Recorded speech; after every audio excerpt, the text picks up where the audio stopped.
statale chiusa nel primo weekend da bollino rosso per l'esodo enorme, la colata di fango e detriti, squadre al lavoro, incertezza sulla riapertura, se piove potrebbero esserci nuovi distacchi. Lo schianto sulla Jesolana ha costato la vita a marito e moglie di Peseggia di Scorzei, indagato il camionista, l'intera comunità si stringe ai due figli della coppia. Ed anche quella di oggi è stata una giornata nera per gli incidenti che hanno visto coinvolti motociclisti, 4 feriti, 1 grave negli schianti a Resana, Trevignano e sul Grappa.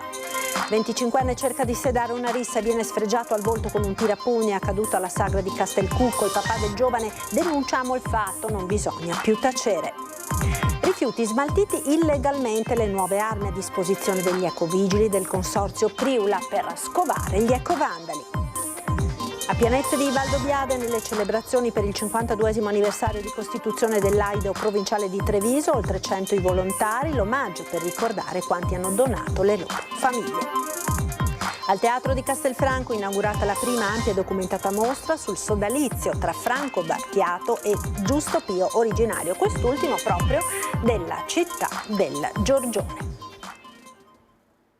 Buonasera, ben ritrovati con l'edizione trevigiana dei nostri telegiornali. In primo piano quanto sta accadendo lungo la statale Alemagna tra San Vito di Cadore e Cortina d'Ampezzo. Una nuova colata di fango e detriti ha invaso la statale 51, che è stata nuovamente chiusa al traffico. Mezzi al lavoro per liberare la carreggiata, ma è difficile prevedere i tempi per la riapertura anche per l'incertezza del meteo.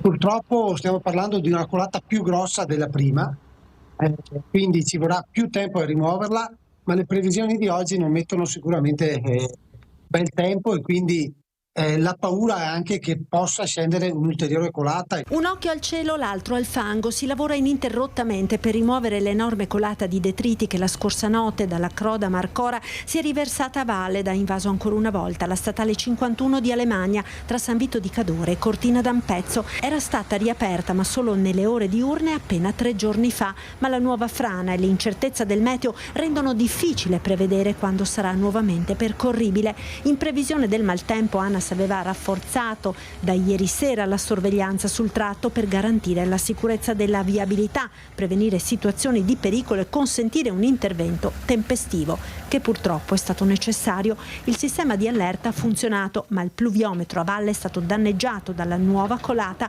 Sono in corso verifiche su quello a monte. Cosa è successa nella notte dove non transitava nessuno? Per fortuna le misure che avevamo messo in atto hanno funzionato e adesso dobbiamo attendere il riscontro di tecnici e capire il da farsi da qua in avanti. Al momento da sud Cortina è raggiungibile solo attraverso il passo Tre Croci con deviazioni da Tai oppure il Giau e il Falzarego, una situazione molto difficile per il turismo, per i lavoratori e per gli interventi in corso a Cortina in vista delle Olimpiadi. E poi tutti i cantieri olimpici che sono in corso, che comunque tutti gli impianti di betonaggio per quanto riguarda l'approvvigionamento di calcestruzzo su Cortina sono tutti tra San Vito e Vodo e Ponte nelle Alpi, quindi anche questo è un ulteriore problema sui problemi, ma adesso cercheremo di affrontarlo. Le ditte sta già lavorando, probabilmente riusciranno ad aprirla velocemente la strada.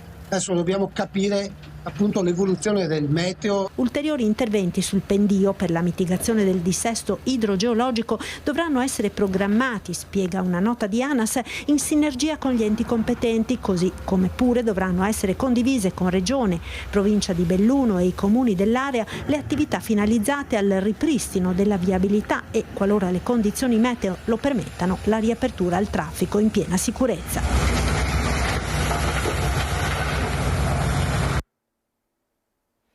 Ed ora lo schianto sulla Jesolana ha costato la vita ieri pomeriggio a marito e moglie di Peseggia di Scorzei. Indagato il conducente del furgone contro il quale la moto si è scontrata. Intanto l'intera comunità si stringe ai due figli della coppia.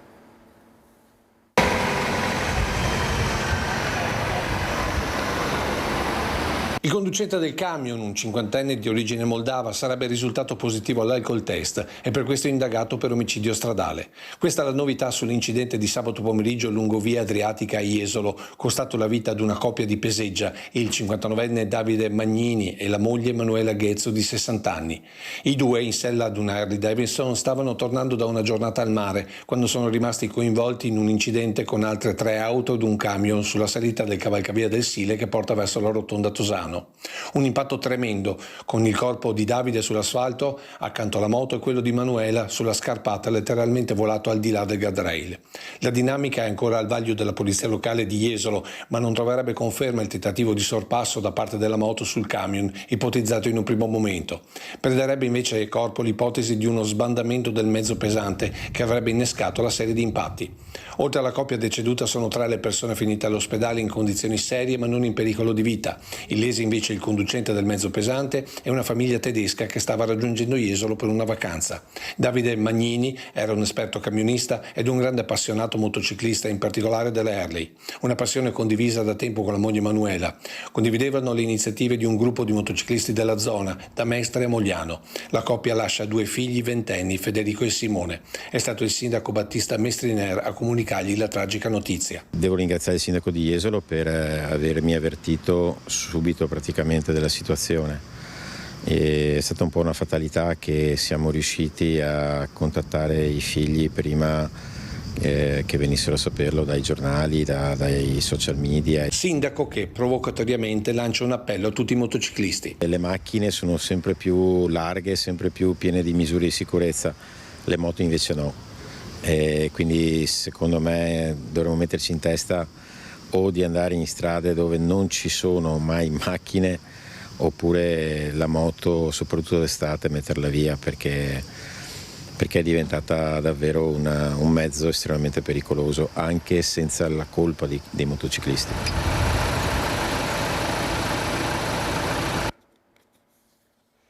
Ed anche quella di oggi è stata una giornata nera per i motociclisti. Nel pomeriggio, poco prima delle 16, a Resana, in via Angaran, un 51enne della provincia di Milano, in sella ad una moto mentre era in fase di sorpasso, si è scontrato contro un'auto che usciva da una casa privata. L'impatto è stato molto violento, il motociclista, sbalzato a terra, è stato soccorso e trasportato all'ospedale Cafoncello di Treviso. Le sue condizioni sono gravi. Gli accertamenti dei carabinieri intervenuti sul posto hanno verificato che il 51enne era senza patente. Lievi escoriazioni per la ventenne di Castelfranco che era alla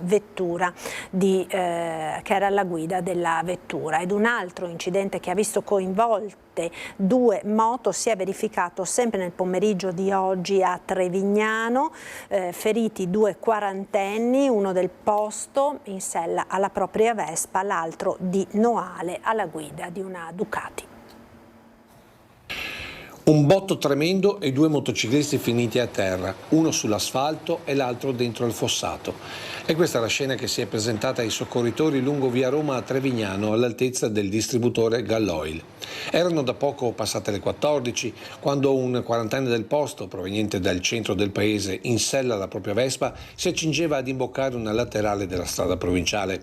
In quel momento, sulla stessa direzione, sarebbe sopraggiunto a velocità elevata un altro quarantenne di Noale, in sella alla propria Ducati. L'impatto nel tentativo di quest'ultimo di superare l'altra moto è stato inevitabile. Subito allertati i soccorsi, il conducente della Vespa veniva elitrasportato al Cafoncello in condizioni serie ma cosciente e non in pericolo di vita, mentre l'altra persona coinvolta è stata condotta in ambulanza all'ospedale di Montebelluna per accertamenti. Sul posto, oltre ai vigili del fuoco, la postrada di Vittorio Veneto per i rilievi.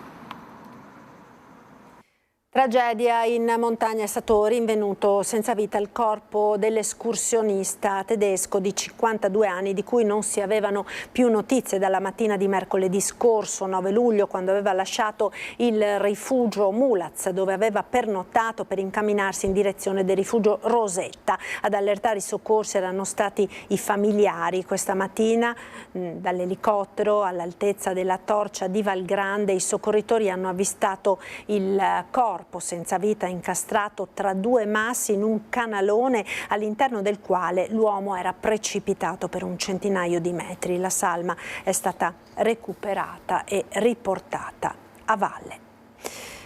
Ancora cronaca, in Pedemontana sta facendo discutere la vicenda di un giovane di Crespano che ha rischiato di perdere un occhio per sedare una rissa durante la sagra di Castelcucco. Il 25enne inizialmente avrebbe minimizzato l'accaduto, ma il papà l'ha spronato a non tacere e a presentare denuncia. Non è possibile che non diciamo le cose come stanno. Noi abbiamo degli extracomunitari, delle persone che girano con coltelli, con tirapugni, io non so, e fanno danni. Ecco perché la famiglia Zardo ha deciso di raccontare la vicenda del figlio Carlo, giovane agricoltore di Pieve del Grappa, che l'altra sera con degli amici decide di passare qualche ora alla sagra di Castelcucco. Tutto nella normalità di un 25enne, fino a quando Carlo si accorge che un gruppo di giovani di origini nordafricane stanno disturbando alcune persone e si avvicina nel tentativo di calmare le acque. Per tutta risposta gli arriva un colpo in faccia con un tirapugni che per puro caso non gli centra l'occhio. Per non aggravare la situazione, pur sanguinando abbondantemente, Carlo si allontana con gli altri amici per farsi medicare prima alla sagra e poi in ospedale. Carlo è un buono e quando torna a casa minimizza la situazione, che però non sfugge al padre Gianfranco, ex sindaco e volto storico del paese, che con rabbia mista a senso civico quasi lo obbliga a presentare denuncia ai carabinieri. Da padre che ho mandato giù il rospo perché non si può fare non si può far vendetta da soli, però ho chiamato il presidente della Proloco di Castelcucco e ho domandato se conoscono questa situazione, questo personaggio, perché questa è la realtà. Dicono che è di Castelcucco ed è conosciuto come un marocchino che ha altri problemi e fa sempre queste cose. Ora saranno i carabinieri a procedere nei confronti del giovane aggressore, mentre dalla Proloco di Castelcucco la garanzia di maggiori controlli sui giovani che frequentano la sagra, nella speranza che fatti come questo non accadano più. Rifiuti smaltiti illegalmente, le nuove armi a disposizione degli ecovigili del consorzio Priula per scovare gli ecovandali. Prima o dopo un errore lo fanno, questo è il messaggio che mando a loro, perché l'errore prima o dopo si fa e i nostri ecovigili stanno imparando a capire come ragionano. Il caso dell'ecovandalo immortalato dalla fototrappola cornuda è uno dei tanti individuati dal consorzio Priula. Gli ecovigili si stanno specializzando sempre più e grazie anche ad uno studio in collaborazione con l'Università di Padova stanno elaborando un piano che consente di realizzare l'identikit di chi abbandona i rifiuti in modo da restringere il cerchio fino ad arrivare all'identificazione. Chi non ritira i propri cassonetti, chi non svuota mai il secco, chi abbandona in luoghi isolati, chi forse per scrupolo di coscienza invece che nel fosso lascia i sacchi davanti all'ecocentro. Ogni ecovandalo ha delle caratteristiche che, grazie a questo studio, consentono agli ecovigili di seguirne le tracce e prima o poi coglierlo con le mani nel sacco. In realtà non sono poi così tanti nella Marca coloro che smaltiscono i rifiuti abbandonandoli nell'ambiente, anche se la crescente sensibilità della popolazione sul tema ne aumenta la percezione. L'abbandono è 0,6 kg per abitante anno, ma noi complessivamente ne facciamo 380 kg abitante anno, quindi siamo a numeri residuali. Di chi stiamo parlando? Stiamo parlando di 300-400 famiglie su tutto il mio mezzo milione di abitanti del nostro bacino, 300-400 famiglie di qualche tipo, certamente non normali, perché tutto il resto fa un'ottima raccolta differenziata, da tirare fuori però in mezzo al mucchio. Non ci sono poi solo gli abbandoni dei rifiuti domestici, a volte si trovano anche quelli di imprese poco serie. Soprattutto sono aziende diciamo grigie, ecco, per non dire un colore con toni più forti, dove le operazioni sono nascoste per tanti motivi fiscali e qualche tipo, e quindi rivelare la presenza del rifiuto, quindi smaltire correttamente, farebbe l'emersione di determinati soggetti. Anche queste vengono beccate perché è impossibile non lasciare le tracce. Non dico che siamo l'FBI di noi altri, ma c'è sempre una traccia di comportamento, di provenienza, magari non sempre, ma prima o dopo quella si trova e si risale come i salmoni la corrente. Torniamo ora alla questione che tanto ha fatto discutere negli ultimi giorni, quella degli studenti della maturità che si sono rifiutati di sostenere l'esame orale. Dopo il terzo caso che si è verificato appunto a Treviso, abbiamo chiesto ai trevigiani che cosa ne pensano. Penso che sia meglio farlo l'orale, perché è un progresso, un passo nella vita, e che rinunciare a un'occasione di crescita non sia una scelta ideale. La decisione di 3 studenti veneti di rifiutarsi di sostenere l'esame orale alla maturità fa molto discutere e le opinioni sono discordanti. Non tutti la pensano come il ministro Valditara, che ha annunciato addirittura la bocciatura per chi il prossimo anno si rifiuterà di aprire bocca davanti alla commissione. Non sono dei lavativi, non sono dei ragazzi che hanno stoppato la scuola, hanno fatto la loro scuola, i loro anni scolastici, sono arrivati a fine percorso ed è stato un modo di protestare probabilmente come viene gestito l'esame di oggi, perché non è sempre tutto così negativo. Insomma, anzi, secondo me onore al merito, perché comunque hanno detto la loro. Ecco, lei si sarebbe mai rifiutata di fare l'orale? Avrebbe potuto permettersi questo? Io l'ho fatto l'anno scorso, la maturità al liceo artistico serale, e ho fatto l'orale. Per cui sono fresca di studi, nonostante la veneranda età. Penso che sia poco rispettoso nei confronti della collettività e un po' di mancanza di educazione civica. Sono delle cose nella vita che bisogna fare, bisogna essere responsabili. Se uno praticamente deve fare un esame lo fa e basta.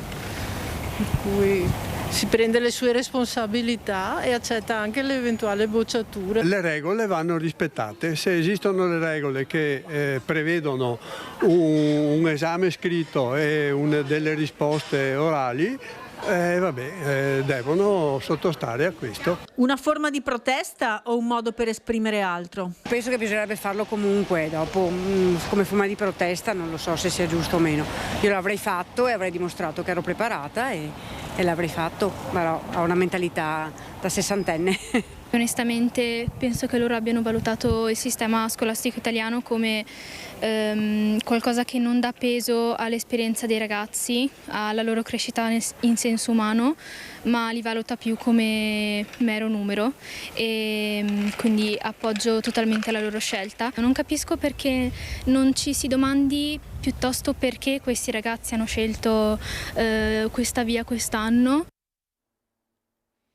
Il comune di San Zenone degli Ezzelini si aggiudica un importante contributo regionale. Vedremo di cosa si tratta subito dopo la pubblicità, tra poco.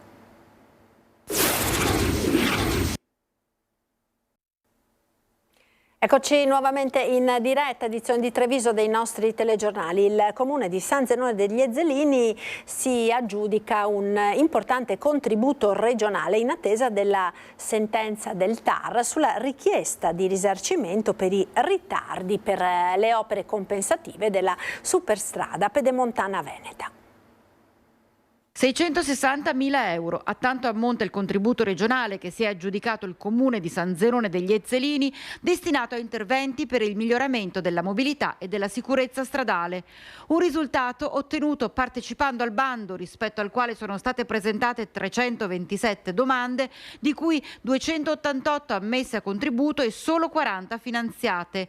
Ma, precisa il sindaco Marin, questi soldi non hanno nulla a che vedere con il risarcimento che spetterebbe al comune e dalla Regione, per cui si attende ancora la sentenza dopo l'udienza al TAR dei giorni scorsi. Siamo stati aggiudicati proprio come il comune più alto in provincia di Treviso e il secondo in tutto il Veneto. Questo contributo andrà quindi a contribuire alla realizzazione della seconda rotatoria, quella della questione appunto che riguarda l'accordo sulle opere compensative della superstrada pedemontana veneta, però non ha a che fare con le somme che il nostro comune aspetta come risarcimento ormai, perché questo stiamo chiedendo ora alla Regione per quanto riguarda appunto l'accordo delle opere compensative della superstrada pedemontana veneta, perché oltre a queste somme come comune dovremo andare ad aggiungere il costo di realizzazione della rotonda totale, ma anche di tutte le altre opere che sono previste, cioè la riqualificazione di via Marconi e di via Roma.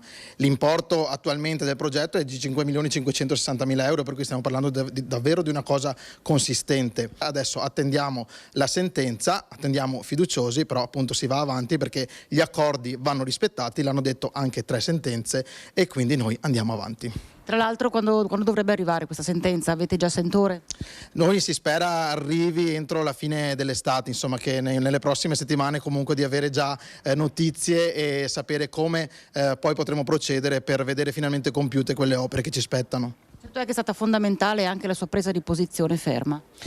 In effetti se non prendevamo posizione, se non eravamo convinti appunto di quello che dicevamo, di quello che era scritto, tutto sarebbe andato perso. Non è andato perso, non è stato appunto tra virgolette un sacrificio quello che abbiamo fatto, ma è stata una cosa dovuta perché dobbiamo vederci riconoscere le opere che ci spettano, dobbiamo vedere riconoscere i diritti dei nostri cittadini, della nostra comunità. Un questionario rivolto agli anziani autosufficienti che si potrà compilare fino a fine mese per capire abitudini, connessioni e soprattutto condizioni di vita di una popolazione che sta aumentando sempre più. 23 domande per capire come vivono, di cosa hanno bisogno e come si muovono nella società gli over 65 autonomi di 7 comuni, tra cui Treviso, Mogliano, Spresiano, Carbonera, Ponzano, Villorba e Breda di Piave. Visto che si prevede che nel 2043 gli over 65 in Veneto saranno ben il 33% della popolazione e gli over 85 arriveranno a 264.000 persone, l'importante è capire quali sono le esigenze di queste persone per poter far vivere il più possibile in autonomia nelle proprie abitazioni. L'idea è partita da ISRA e si avvale della partnership della International Federation for Family Development legata all'ONU e la Libera Facoltà di Filosofia e Psicologia di Parigi, che ha inviato a Treviso 4 studenti che in queste settimane si occuperanno della diffusione dei test e della raccolta dei dati. Fortunatamente stanno bene. Questo questionario serve soprattutto per il futuro, ecco. È anche il modello abitativo, perché chiaramente invecchiando la popolazione c'è sempre la maggiore esigenza che in tutti i condomini ci sia l'ascensore, una cosa scontata sui condomini di nuova costruzione, ma non è scontata su quelli degli anni 60-70. Il target esaminato sarà quello nelle fasce d'età 65-74 anni, 75-84 e over 85 dei 7 comuni interessati dalla ricerca, per capire anche come la dimensione dei centri urbani cambi prospettive o possibilità per chi è diversamente giovane. La diffusione dei test arriverà anche tramite associazioni come Anteas, ULS2, Auser, ANAP, GAT, Advar, ma soprattutto nelle farmacie, dove gli anziani potranno trovare volantini e QR code con il collegamento al questionario. A fine luglio via l'elaborazione dei dati anche in collaborazione con i partner stranieri, perché ormai l'invecchiamento è un problema mondiale. La questione dell'invecchiamento è un problema che non riguarda solo il nostro paese, anche se l'Italia è il paese con la popolazione anziana in secondo a livello mondiale dopo il Giappone. Siamo i primi in Europa come anziani. Però è un problema che riguarda anche la Cina, riguarda l'India, riguarda tutte le popolazioni, e la Cina che ha fatto una politica anche della riduzione di natalità e ritengo che nei prossimi anni avrà grossi problemi a gestire il problema dell'invecchiamento. Giampaolo Vallardi è il nuovo presidente del Consorzio Italiano Compostatori, che riunisce tutte le aziende nazionali che operano nel riciclo del rifiuto biologico. È sicuramente per me un onore, ma anche una grossa responsabilità. Lavoro da fare ce ne abbiamo tantissimo. Gestiamo la frazione organica su tutto il territorio nazionale e anche la produzione di metano su tutto il territorio nazionale. Un trevigiano alla guida del consorzio che raggruppa i grandi nomi del riciclo organico nazionale. Stiamo parlando della CEA di Roma, della bolognese ERA, di Alia di Firenze, della siciliana Sicilfert e del consorzio sardo interprovinciale di Nuoro, solo per citare alcuni nomi degli oltre 100 associati. Un settore, quello del riciclo organico, che darà risposte importanti in tema di energia non da fonti fossili e quindi in linea con le direttive ambientali mondiali.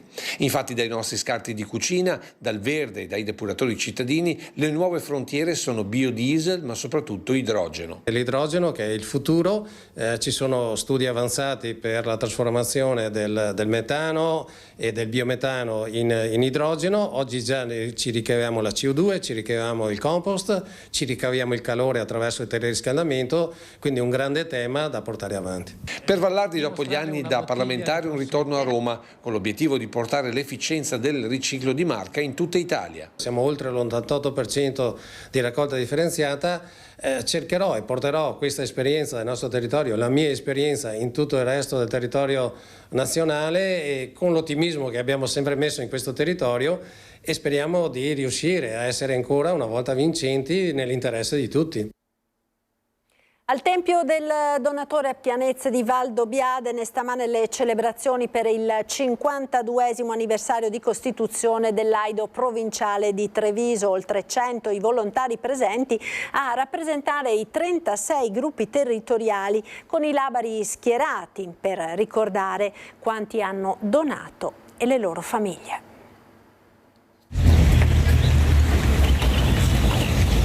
Il corteo dei labari in rappresentanza dei 36 gruppi territoriali di Aido operativi nella Marca trevigiana ha aperto le celebrazioni per la tradizionale festa del donatore al Tempio di Pianezze.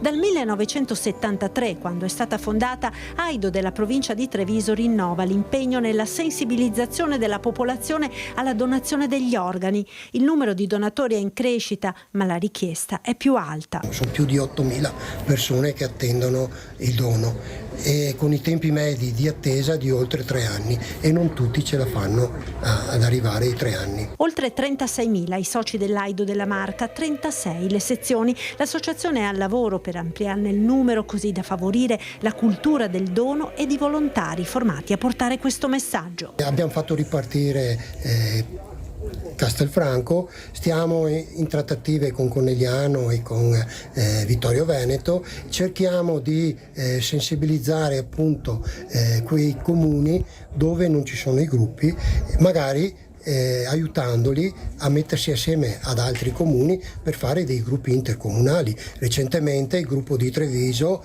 si è costituito assieme a Silea, ha fatto un intercomunale. Nel corso della cerimonia particolarmente toccante il momento della consegna di una targa in segno di gratitudine alla famiglia di Luciano Tramet, storico presidente di Aido Valdobbiadene, recentemente scomparso. Erano presenti la moglie Imelda ed il figlio Gian Antonio.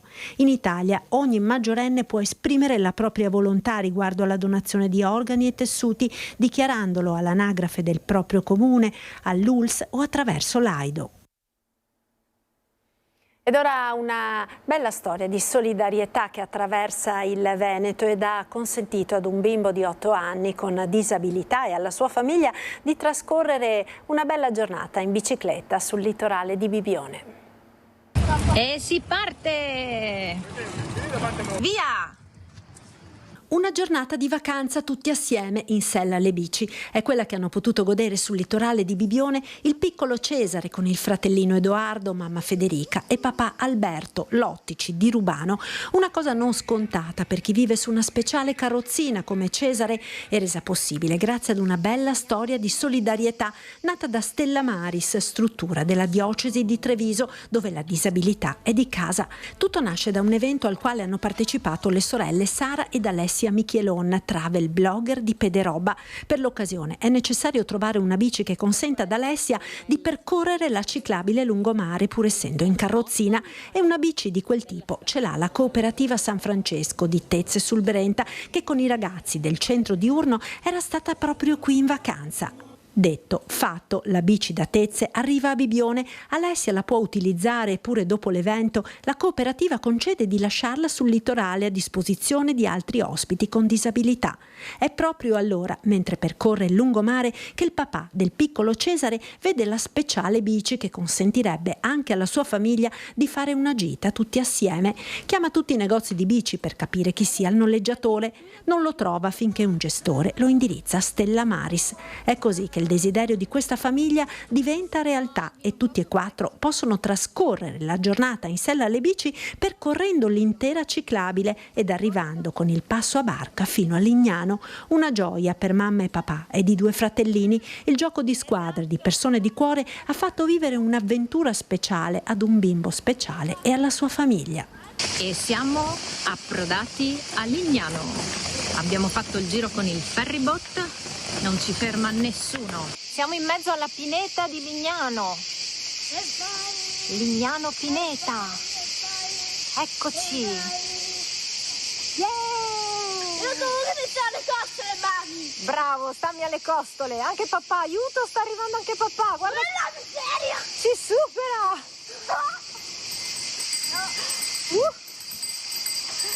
Guarda, via. Ciao. La musica ora da settembre a dicembre torna la rassegna sinfonica Gocce musicali per la natura con grandi ospiti come Giobbe Covatta.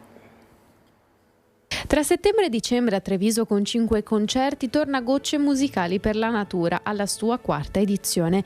Un calendario ricco di eventi ma soprattutto di figure di spicco nel panorama internazionale che affronteranno i grandi sinfonisti romantici come Beethoven, Schumann e Brahms. Il cartellone parte con qualcosa di unico perché un testo di Giobbe Covatta scritto apposta ex novo, è una favola in musica, un Pinocchio moderno che è di gomma e vuole diventare biodegradabile. Io sono Giobbe Covatta, mi intitolo così, e insieme a quel prepotente di Danilo Rossi che suona la viola, capite? A Stefano Nanni che ha fatto le musiche. Veniamo al Teatro Comunale del Monaco di Treviso, facciamo un show che si intitola Polimero. Una stagione che si inserisce nel solco di un rinnovato percorso di crescita dell'Orchestra Regionale Filarmonia Veneta. Una iniziativa questa che ormai si consolida all'interno della programmazione del teatro e noi siamo molto soddisfatti come comune. In particolare abbiamo una grossa riconoscenza verso la Filarmonia Veneta per aver saputo veramente crescere sempre di più nel territorio, ottenendo quest'anno dal Ministero per la Cultura la classificazione di orchestra territoriale, quindi un ulteriore salto di qualità. Allora ci vediamo il 29 settembre a Treviso, ok? Baci a tutti voi di Treviso. E al Teatro di Castelfranco è stata inaugurata la prima ampia e documentata mostra sul sodalizio tra Franco Battiato e Giusto Pio, originario quest'ultimo proprio della città del Giorgione. Castelfranco, come nessun'altra città, ha una serie di personaggi che nascono qua e che sono delle eccellenze e Giusto Pio è una di queste. Nel foyer del Teatro Accademico di Castelfranco l'inaugurazione della mostra intitolata Sulle orme di Franco Battiato e Giusto Pio, esposizione che celebra l'intesa creativa tra i due artisti. I figli di Pio, il Rotary, il Comune, è stato grazie a questo sodalizio che è nato il percorso espositivo, visitabile gratuitamente fino al 30 agosto dal mercoledì al venerdì dalle 16 alle 19 e il sabato e la domenica dalle 10 alle 12.30 e dalle 16 alle 19. Abbiamo strutturato questa mostra suddividendola in comparti cronologici, quindi la partenza include gli esordi di questa ventennale collaborazione fra Giusto Pio e Franco Battiato con le memorabilia riguardanti appunto i primi dischi, l'era del cinghiale bianco, il materiale ancora inedito del disco Cigarette, Patriots, e fra tutte queste memorabilia c'è un testimone molto importante, il violino di Giusto Pio, che ha partecipato, ripeto, a tutte le tournée, incisioni, registrazioni. Manoscritti, manifesti, strumenti, oggetti formano il cammino comune compiuto da Pio e Battiato,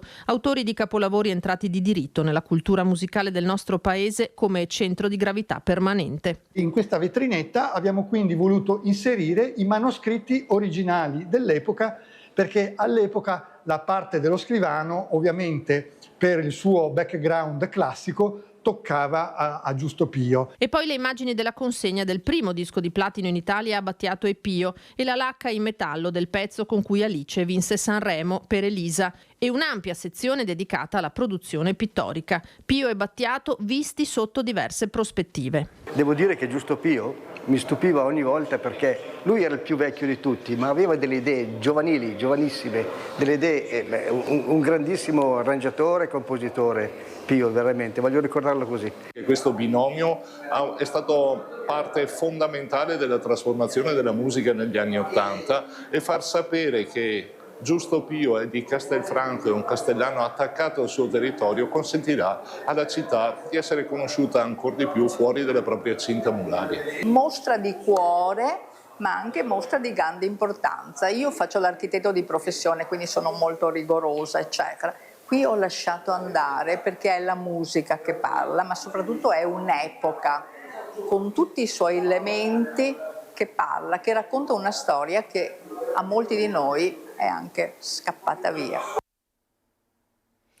Mercoledì prossimo si terrà il nuovo vertice sul Piave. Oggi le nuotate sono vietate per i rischi legati appunto ai gorghi e alle correnti, ma forse pochi sanno che ufficialmente e da molto tempo il divieto è legato alla salubrità delle acque, come ci ricorda un servizio realizzato da Antenna 3 nel luglio del 1987 che rivediamo nella consueta rubrica della domenica dedicata alla nostra storia.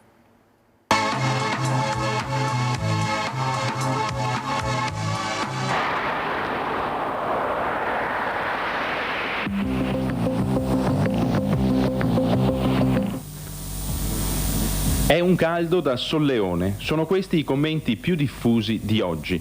Il caldo, già è lui il primo attore da quasi una settimana a questa parte. L'esplosione così improvvisa ha colto di sorpresa un po' tutti e ognuno ricerca refrigerio. Le immagini che vedete sono state girate questo pomeriggio a Ponte di Piave. L'afflusso del turismo rivierasco ha avuto in questo ultimo periodo un notevolissimo incremento anche in giorni cosiddetti feriali. In effetti, arrivare ai luoghi di balneazione più vicini, come ad esempio Jesolo, Caorle o Bibione, in una mezza giornata è praticamente impossibile. Più facile, economico e sbrigativo usufruire della spiaggia dei poveri, il Piave appunto. Fino a questo momento nessun divieto di balneazione sul fiume sacro alla Patria è stato emesso. In sostanza, provvedimenti da parte della Regione non ne sono giunti. Questo significa che l'acqua non è inquinata. Le copiose piogge della scorsa settimana poi hanno gonfiato l'alveo del fiume. L'acqua è corrente, non esistono ristagni ed il pericolo di infezioni è per ora solo un brutto ricordo. Permangono comunque i cartelli ben visibili dalla strada con la scritta di divieto di balneazione. Forse sarà stata solo una dimenticanza oppure qualcuno avrà pensato che anche quest'anno prima o dopo l'ordinanza sarà emessa. Per il momento la gente si gode spensierata sole ed acqua. Qualche mezza giornata in riva al Piave è dunque come manna per le boccheggianti prime giornate, regalateci da uno strano quanto insolito luglio. Ed è tutto per questa edizione, io vi ringrazio per essere stati con noi, come sempre subito dopo la sigla il nostro meteo con le previsioni del tempo per le prossime ore. A tutti una buona serata, arrivederci.